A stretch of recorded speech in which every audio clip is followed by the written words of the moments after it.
आज पूरे 5 साल बाद साक्षी विदेश से भारत लौटी थी। उसकी आंखों में बस एक ही तड़प दिखाई दे रही थी कि जल्दी से घर पहुंचकर अपने बुरे माँ-बाप को गले से लगा ले।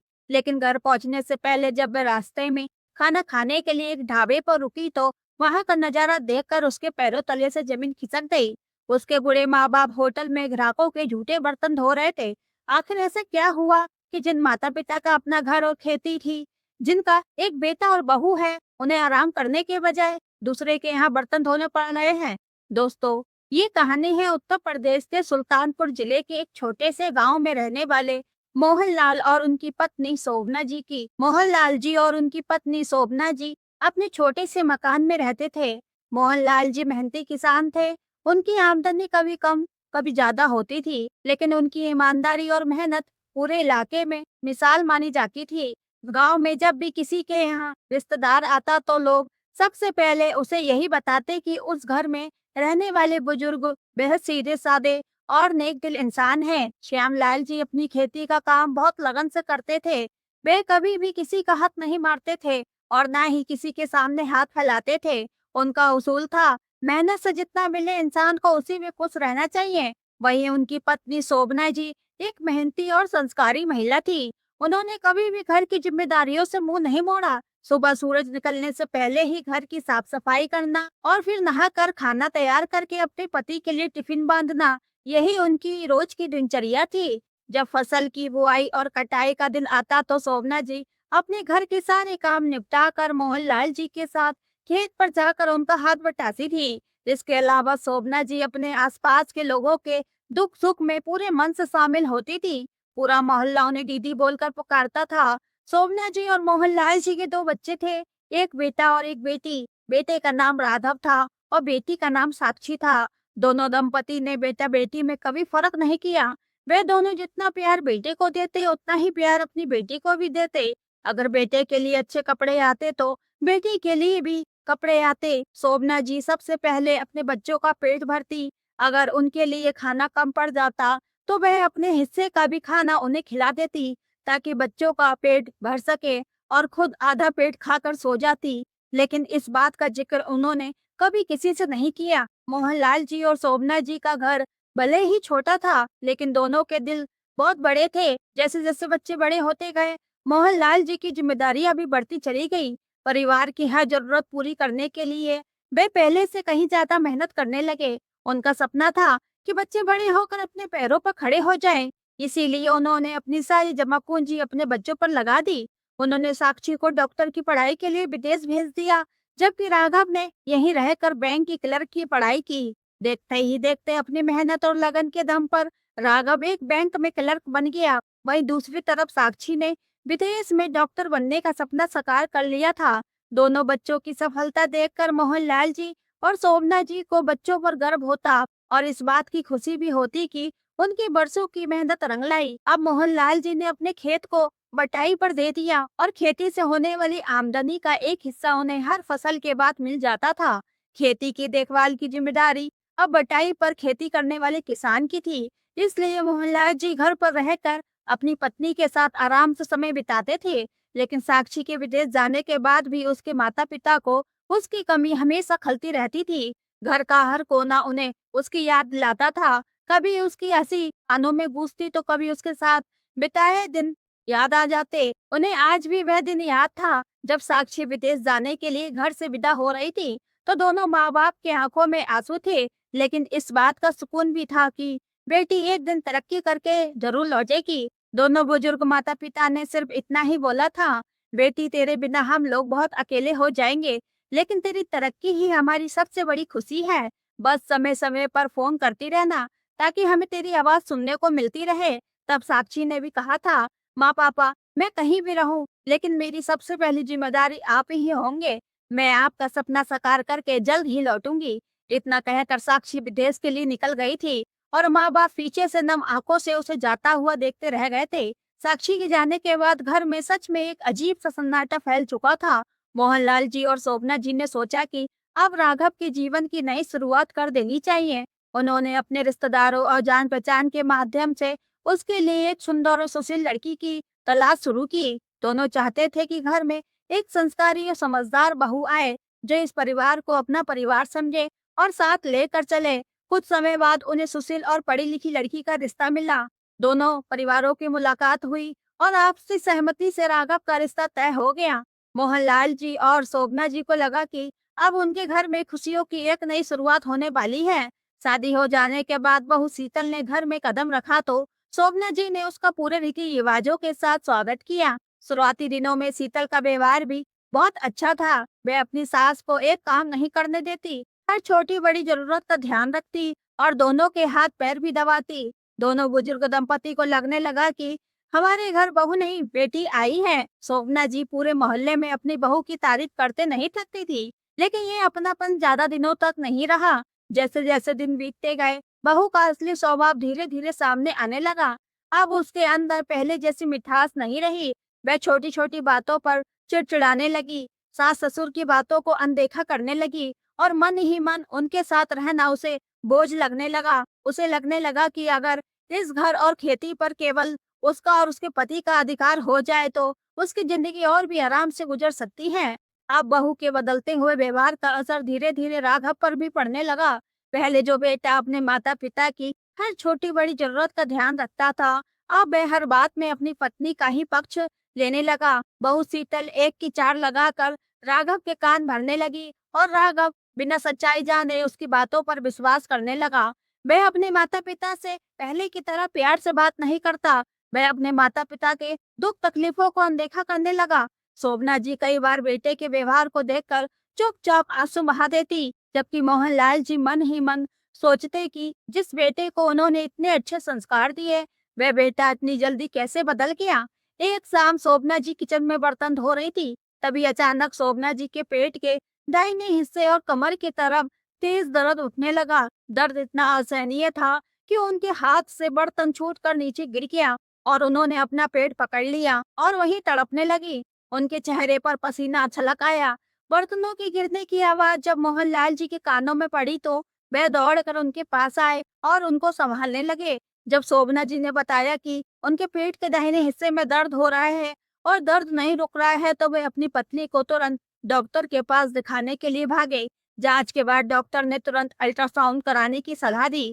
कुछ देर बाद रिपोर्ट आई तो पता चला कि शोभना जी की पित्त की थैली में बड़ी पथरी है, जिसे अब केवल ऑपरेशन से ही निकाला जा सकता है। डॉक्टर ने साफ शब्दों में कहा कि ज्यादा देर करना उनके दर्द को और बढ़ा सकता है। दोनों बुझे मन से डॉक्टर की बात सुनकर घर लौट आए। जब बेटा शाम को अपने ऑफिस से लौटा तो मोहनलाल जी ने आज की हुई सारी घटना की जानकारी उसे दी और साथ में यह भी बोला कि डॉक्टर ने जल्द से जल्द ऑपरेशन करवाने को बोला है। अब देर करना ठीक नहीं होगा। लेकिन राघव ने लापरवाही से जवाब दिया, पापा, डॉक्टर तो छोटी छोटी बात पर भी ऑपरेशन करवाने की सलाह देते ही हैं। अभी इतनी जल्दी क्या है, 2-4 दिन दवाई खिलाइए, सही हो जाएगा। इतना कहकर वह अपने कमरे में चला गया। बेटे की ऐसी बेरुखी देखकर मोहनलाल जी और शोभना जी एक दूसरे का चेहरा देखते रह गए। उन्हें दर्द से ज्यादा इस बात ने तकलीफ थी कि जिस बेटे के लिए उन्होंने पूरी जिंदगी मेहनत की, वही आज उसकी बीमारी को गंभीरता से लेने को तैयार नहीं है। इस सभी बातों को रसोई में खड़ी बहू शीतल बड़े ध्यान से सुन रही थी। जैसे ही उसने ऑपरेशन का नाम सुना, उसके साथर दिमाग में एक खतरनाक साजिश सूझी। उसने मन ही मन सोचा, अगर इस मौके का सही इस्तेमाल कर लिया जाए तो ना सिर्फ घर बल्कि बैंक में जमा रकम भी हमारे कब्जे में आ जाएगी। फिर इन बुरे बुढ़ियों से हमेशा हमेशा के लिए छुटकारा पाना भी आसान हो जाएगा। यह सोचकर उसके होठों पर एक हल्की सी मुस्कान तैर गई। उसी पल उसने तय कर लिया कि वह इस ऑपरेशन को अपने स्वार्थ का सबसे बड़ा हथियार बनाएगी। वह तुरंत कमरे में राघव के पास आई और हल्की आवाज में बोली, सुनो, पिताजी का ऑपरेशन हमारे लिए एक सुनहरा मौका लेकर आया है। राघव अचानक चौंक कर बोला, क्या मतलब है तुम्हारा? तभी शीतल ने कहा, क्या तुमने कभी सोचा है कि पिताजी की सारी खेती, ये घर और बैंक में जमा पैसा आखिर किसका होगा? अगर कल को उन्होंने सब कुछ अपनी बेटी के नाम कर दिया तो हम तो हाथ मलते रह जाएंगे। तो राघव बोला, आखिर क्या प्लान है तुम्हारा? तो शीतल बोली, पिताजी का ऑपरेशन होने वाला है, अस्पताल में बहुत सारे कागजों पर साइन कराने पड़ेंगे। अगर हम उन्हीं कागजों के बीच में घर के दस्तावेज और बैंक के जरूरी फॉर्म रख दे तो उन्हें कोई भी शक नहीं होगा। वे बिना पढ़े सब पर साइन कर देंगे। एक बार सब कुछ हमारे नाम हो जाए तो फिर हमें किसी बात की चिंता नहीं रहेगी। तो राघव बोला, क्या सच में तुम्हारी ये योजना काम करेगी? तब शीतल बोली, एक बार कोशिश करके देखो। 100% काम करेगी। अब राघव के मन में भी खेती, घर और बैंक में जमा राशि का लालच पैदा हो गया। अगली सुबह राघव जल्दी उठकर अपने माता पिता के कमरे में गया। उसके चेहरे पर बनावटी चिंता साफ दिखाई दे रही थी। वह अपनी माँ के पास बैठते हुए बोला, माँ, मैंने कल रात आपकी बीमारी के बारे में सोचा। शायद मैं आपके दुख दर्द को समझ नहीं पाया। मुझसे गलती हो गई थी। डॉक्टर ने जब जल्दी ऑपरेशन कराने को कहा है, तो अब और देर करना ठीक नहीं होगा। आज ही आपको अस्पताल लेकर चलते हैं। मैंने अपने ऑफिस से छुट्टी ले ली है। बेटे की प्यार भरी बातें सुनकर शोभना जी की आंखों में खुशी के आंसू आ गए। उन्हें लगा आखिर उनके बेटे को अपनी गलती का एहसास हो ही गया। मोहनलाल जी थोड़ा भावुक होकर बोले, बेटा, हमें तुमसे यही उम्मीद थी। अगर तुम साथ हो तो हमें किसी बात की चिंता नहीं। राघव ने तुरंत कहा, आप बिल्कुल भी चिंता मत करिए। अस्पताल का सारा खर्च और सारी जिम्मेदारी मेरी होगी। आप बस माँ को अच्छे से इलाज कराएं। दोनों दंपति को अपने बेटे की बातें सुनकर उस पर भरोसा और ज्यादा बढ़ गया। लेकिन उन्हें क्या पता था कि राघव की ये चिंता सच्ची नहीं है, बल्कि एक गहरी साजिश का हिस्सा है। करीब 1 घंटे बाद राघव अपनी माँ को लेकर अस्पताल पहुंचा। मोहनलाल जी भी साथ में गए हुए थे। अस्पताल पहुंचते ही डॉक्टर ने शोभना जी को भर्ती कर लिया और ऑपरेशन की तैयारी शुरू कर दी गई। कुछ ही देर में अस्पताल की नर्स आई और बोली, मरीज का ऑपरेशन होने से पहले कुछ कागजों पर उनके पति या बच्चों के साइन चाहिए होंगे। आप लोग काउंटर पर जाएं, वहां आपको फॉर्म मिल जाएगा। इतना सुनते ही राघव और शीतल काउंटर की तरफ बढ़ गए। शीतल की आंखों में एक अलग ही चमक थी। वे पहले से ही पूरी योजना बनाकर आई थी। शीतल ने ऑपरेशन के फॉर्म और अस्पताल के बिल के साथ घर के कागजों की एक फाइल बनाई और मोहनलाल जी के पास लेकर पहुंची। पिताजी, नर्स ने बोला है कि ऑपरेशन शुरू करने से पहले हमें इस फॉर्म पर साइन करने होंगे। आप फटाफट इस पर साइन कर दीजिए ताकि ऑपरेशन शुरू हो सके। मोहनलाल जी उस समय अपनी पत्नी के ऑपरेशन और उनके दर्द से पहले से ही परेशान थे। इसीलिए उन्होंने बिना देर किए सारे कागजों पर एक एक करके साइन कर दिए। शीतल ने मोहनलाल जी से कागजों पर साइन बहुत चालाकी से लिए। उसने सिर्फ कागजों के नीचे के हिस्से को थोड़ा थोड़ा ऊपर किया और साइन करवाते गई। लेकिन मोहनलाल जी को क्या पता था कि इन अस्पतालों के कागजों के बीच बड़ी चालाकी से घर के और बैंक से जुड़े कागज भी रखे गए हैं। उनके भरोसे का फायदा उठाकर शीतल अपनी साजिश का पहला कदम पूरा कर चुकी थी। साइन हो जाने के बाद शोभना जी का ऑपरेशन चालू हो गया। बाहर मोहनलाल जी बेचैनी से उनकी सलामती की दुआ कर रहे थे। करीब 2 घंटे बाद डॉक्टर आए और बोले, ऑपरेशन सफल रहा, अब घबराने की जरूरत नहीं है। 2 दिन बाद अस्पताल में रहने के बाद उन्हें छुट्टी दे दी गई और तीनों उन्हें घर लेकर आ गए। देखते ही देखते 10-15 दिन बीत गए। शोभना जी अब धीरे धीरे ऑपरेशन से उबरने लगी। बाहर से सब कुछ सामान्य दिखाई दे रहा था, लेकिन शीतल के मन में एक अलग ही खेल चल रहा था। उसे इस बात की तो खुशी थी कि सब कुछ हमारे नाम हो गया है, फिर भी उसकी एक परेशानी खत्म होने का नाम नहीं ले रही थी। वह उन दोनों को घर से बाहर कैसे निकाले, बस इसी बारे में दिन रात सोचती रहती थी। एक दिन उसके दिमाग में एक तरकीब सूझी। वह तुरंत शोभना जी के पास आई और बड़े प्यार से बोली, माँ जी, आप लोग बहुत दिन से कहीं बाहर घूमने नहीं गए हैं। घर में रहते रहते ऊब जाते होंगे। मैं सोच रही कि क्यों ना कुछ दिन मौसी जी के घर घूमने चले जाएं। मौसी जी से मिल भी लोगी और थोड़ा आपका मन भी हल्का हो जाएगा। मोहनलाल जी ने पहले तो मना किया, लेकिन शीतल के आग्रह करने पर दोनों मान गए और आखिरकार दोनों ने बड़ी बहन के घर जाने का फैसला कर लिया। जैसे ही मोहनलाल जी और शोभना जी घर से रवाना हुए, शीतल के चेहरे पर मुस्कान तैर गई। उसे जिस मौके की तलाश थी, आज वो भी खत्म हो चुकी थी। अगले दिन राघव ने खरीदारों से संपर्क करना चालू किया। कुछ ही दिनों में घर का सौदा तय हो गया और मकान बिक गया। घर बिकने से जो रकम मिली, उसी पैसों से राघव ने विदेश जाने की तैयारी शुरू कर दी। उसे लगता था कि भारत में नौकरी करके वह कभी उतना पैसा नहीं कमा पाएगा जितना विदेश में कमा सकता है। इसीलिए उसने वीजा तैयार करवाने की भी प्रक्रिया शुरू कर दी। हालांकि वीजा बनने में अभी कुछ समय था, इसलिए तय हुआ कि जब तक सारी औपचारिकताएं पूरी नहीं हो जाती, तब तक शीतल अपने मायके में रहेगी और जब तक राघव अपनी नौकरी से इस्तीफा देने की तैयारी करे। दूसरी ओर मोहनलाल जी और शोभना जी अपनी दुनिया से बेखबर ये सोचकर अपनी रिश्तेदारी में समय बिता रहे थे कि घर लौटने पर उनका बेटा और बहू उनका और भी ज्यादा ध्यान रखेंगे। लेकिन उन्हें क्या पता था कि आने वाले दिन उनके रोड पर बीतने वाले हैं। करीब 1 सप्ताह बाद मोहनलाल जी और शोभना जी अपनी बहन के घर से वापस लौटे। जब उन्होंने दरवाजे की बेल बजाई तो दरवाजा किसी अनजान व्यक्ति ने खोला। मोहनलाल जी ने हैरान होकर उस व्यक्ति से पूछा, आप लोग कौन हैं और हमारे घर में क्या कर रहे हैं? सामने खड़े व्यक्ति ने शांत स्वर में जवाब दिया, बाबूजी, शायद आपको गलतफहमी हुई है। ये घर अब हमारा है। हमने इसे कुछ दिन पहले ही खरीदा है। ये सुनकर शोभना जी और मोहनलाल जी के पैरों तले से जमीन खिसक गई। दोनों को अपनी आंखों पर विश्वास नहीं हो रहा था। मोहनलाल जी बार-बार कहते रहे, ये कैसे हो सकता है? ये घर तो हमारा है। हमने इसे किसी को नहीं बेचा। तभी उस व्यक्ति ने घर के कागज दिखाए जिसमें मोहनलाल जी के हस्ताक्षर थे। कांपते हाथों से उन्होंने कागजों को गौर से देखा।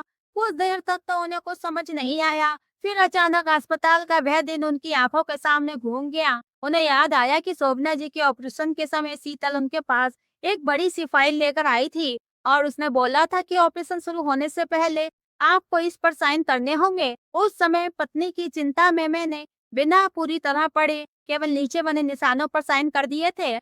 अब उन्हें समझ आ चुका था कि अस्पताल के कागजों के बीच बड़ी चालाकी से घर के कागज भी रख दिए थे और उनके भरोसे का फायदा उठाकर उनसे सब कुछ अपने नाम करवा लिया। यह देखकर शोभना जी फूट-फूट कर रोने लगी। दोनों ने राघव और शीतल का पता लगाने की बहुत कोशिश की, लेकिन दोनों का पता नहीं चला। जिस बेटे पर उन्होंने अपनी पूरी जिंदगी न्यौछावर कर दी थी, वही बिना कुछ बताए उनकी दुनिया उजाड़ कर कहीं गायब हो चुका था।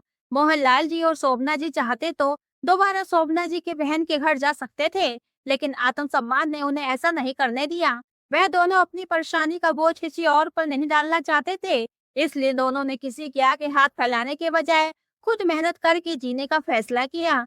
कभी दोनों मंदिर में अपनी रात बिताते, तो कभी किसी धर्मशाला में शरण लेते। इसी तरह भटकते-भटकते वे एक दिन एक होटल के सामने पहुंच गए। दोनों की आंखों और चेहरों की बेबसी देखकर होटल के मालिक ने उन्हें बुलाया और उनकी परेशानी पूछी। मोहनलाल जी ने हाथ जोड़कर बस इतना ही बोला, साहब, हमें भीख नहीं चाहिए, हम तो बस काम ढूंढने आए हैं। अगर कोई छोटा-मोटा काम हो तो हम मेहनत करके खा लेंगे। संयोग से होटल में बर्तन धोने वाले कर्मचारी की कमी थी।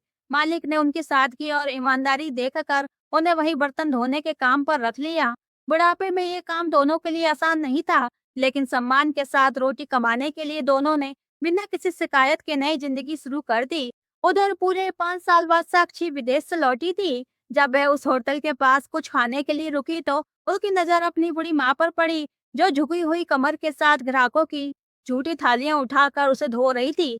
वह ये देखकर एकदम सन्न रह गई। उसकी आंखें हैरानी से फैल गईं और उसकी आंखों से तप-तप आंसू बहने लगे। रोते हुए उन्हें आवाज दी, माँ। ये आवाज सुनते ही शोभना जी के हाथ वहीं रुक गए। उन्होंने धीरे-धीरे मुड़कर देखा तो उनके हाथ से वह झूठी थाली छूटकर जमीन पर गिर गई। अगले पल माँ बेटी दोनों दौड़कर एक दूसरे के गले लग गई। दोनों की आंखों से लगातार आंसू बह रहे थे। होटल में मौजूद सभी लोग इस दृश्य को देखकर भावुक हो उठे। रोते-रोते साक्षी बोली, माँ, ये क्या हो गया? आप यहाँ और इस हालत में? पिताजी कहाँ हैं? शोभना जी ने रोते-रोते कांपते हाथों से होटल के पीछे इशारा किया और धीमी आवाज में कहा, तेरे पिताजी पीछे बर्तन धो रहे हैं। इतना सुनते ही साक्षी बिना एक पल गवाए होटल के पीछे की ओर दौड़ी। उसने वहां देखा कि उसके पिताजी भी लोगों के झूठे बर्तन धो रहे हैं। ये देखकर उसके पैरों तले से जमीन खिसक गई। उसने भर्राई हुई आवाज से पुकारा, पिताजी, आखिर ये सब कैसे हुआ? आप दोनों इस हालत में यहाँ कैसे पहुंच गए?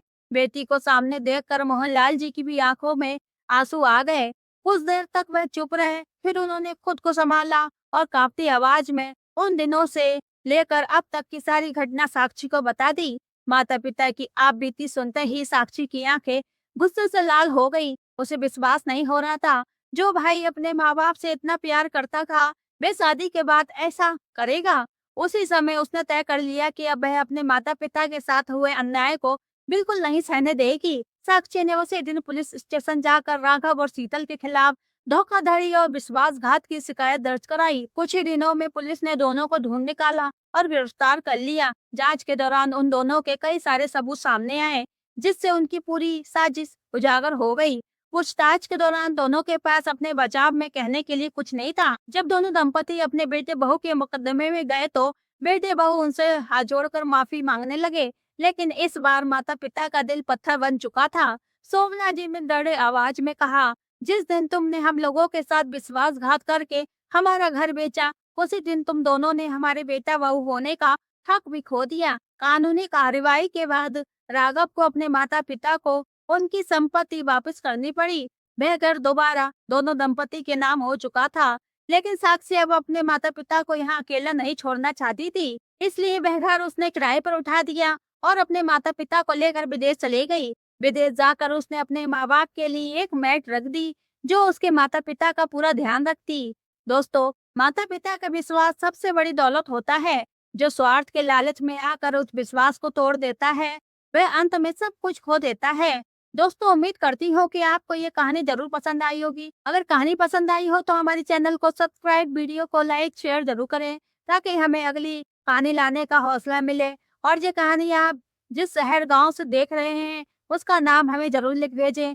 फिर मिलते हैं एक नई कहानी के साथ। कहानी को सुनने के लिए आपका धन्यवाद।